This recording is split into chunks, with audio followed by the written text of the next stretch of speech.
The square root of 3 times the cube root of 3 over 3 to the 6 can be written in the form 3 to the k, where k is a fraction. Find the value of k. So if we write down the expression first of all. Right, if you take the square root, nth square root of a, it's the same as doing a to the 1 over n. So here it's the square root, so we don't write the number 2 in. So this bit here becomes 3 to the half times 3 to the 1/3, divided by 3 to the 6.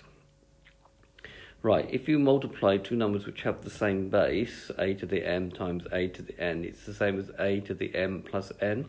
So all we've got to do now is add the powers. So we're going to have 3 to the 1/half plus 1/3 over 3 to the 6. So that becomes 3 to the half plus a third is 5, 6. And in an exam, maybe you use the fraction button on your calculator if you're in a hurry, divided by 3 to the 6. Now, when you're dividing two numbers which have the same base, like a to the m over a to the n, you subtract the powers. So basically now we need to do 3 to the 5 over 6 minus 6, and that gives me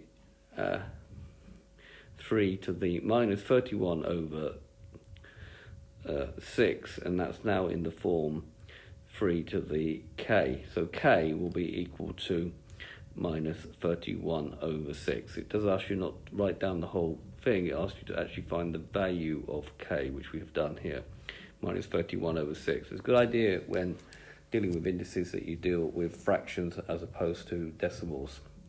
Okay, it's been a video to show you how to simplify indices. I hope you've understood, and I thank you very much for watching.